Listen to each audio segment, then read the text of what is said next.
So many people are querying, how could someone not know that your significant other has been involved in something really heinous, really violent?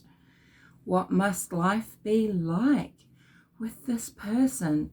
What lies do you tell yourself to keep some sort of status quo, to remain in a relationship? And yeah, this whole situation with alleged murderer Richard Allen, his wife, and then being in the town of Delphi, and it being 6 years later, so much must have gone on for them. I mean, the concepts relating to this just absolutely enthrall me, and so I'm going to make a video about it, because what I think could be an answer to this is a lay person's, opinion and commentary on it. I think what might be going on here is codependence. And so maybe later today or probably tomorrow, just when I've got some time to do it, I'm going to have a little chat about it. So, what might those dynamics be? What can cause this? How might this look? What is the reasoning behind it? Like, what is the driving force behind the situation itself and the continuance of enabling and everything? What lies beneath? What is fear-driven? What is, driving things at all? Why might someone be in a codependent relationship?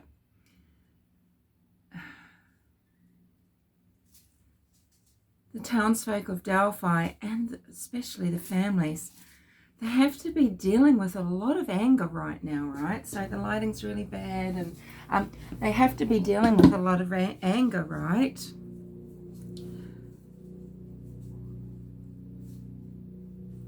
They have to have so many questions. How could this happen? How could Richard Allen have been sharing the air that they breathe, walking the streets, dispensing their drugs? Well, maybe, doing the transactions, shopping in their grocery stores, going to their gas stations, watching bands with them, drinking with them, But how could Ali not know, right? That'll be what they're saying.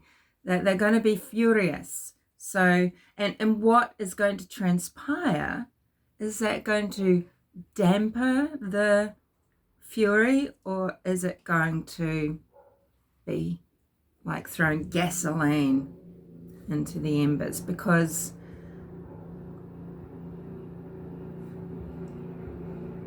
I mean, it seems like they had no idea until just something. Maybe Keegan Klein, maybe something else. We don't know. But it seems like they've had no clue, right? Because they're begging. Please, do you know this guy on the bridge? Tell us who it is.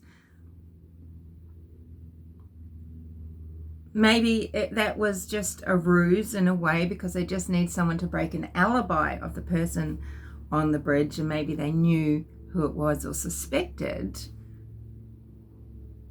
But it's this passing of so much time, so many years. We all know how much damage can be done in 6 years to other community members, to other victims. You have to wonder,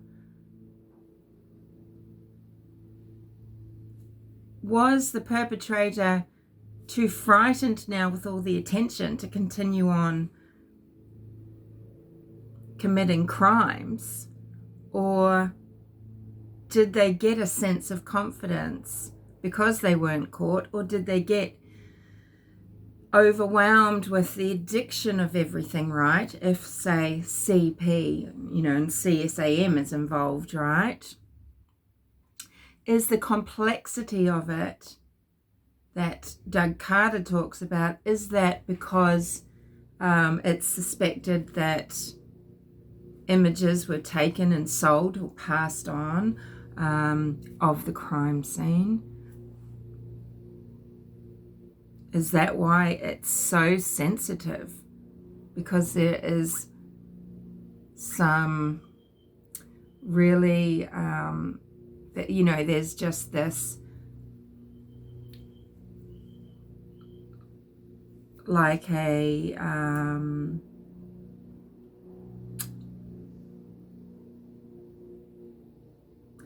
I can't explain it.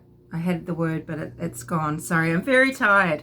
But there's, just so many other people involved doing really dark things, and the girls are at the center of it, and maybe Richard Allen, the alleged murderer, is at the center of that, or the head of that somehow. From what I understand, Indiana doesn't have first and second degree murder, it's just murder. So this guy could be an accomplice. Maybe there is someone else and the police know it and they need to get him, right?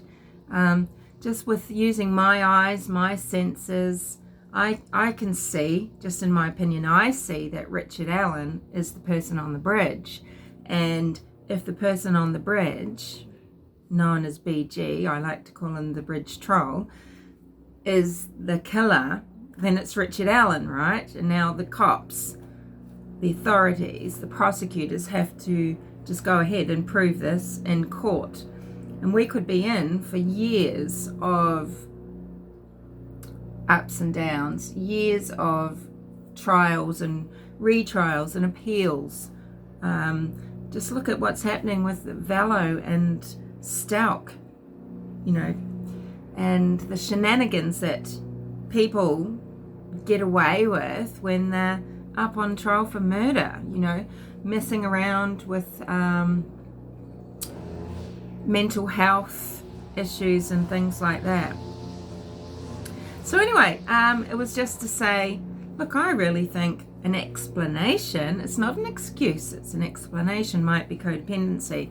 No, codependency is not a disorder as such. It comes usually out of complex PTSD, and it might come from growing up in a household with narcissistic parents or a parent, and that sort of thing. So I thought, well, I'd like to delve into that and just see if we can try and at least have some understanding. It doesn't make it right or acceptable.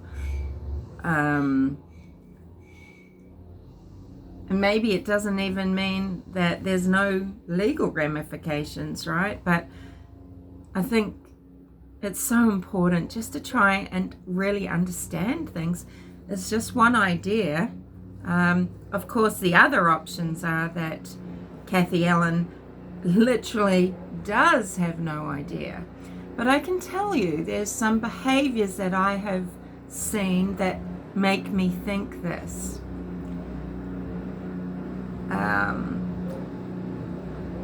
And so we'll talk about that. I'll speak to you later when there isn't a big noise outside. I'm sorry if you can hear all the gardeners. Bye.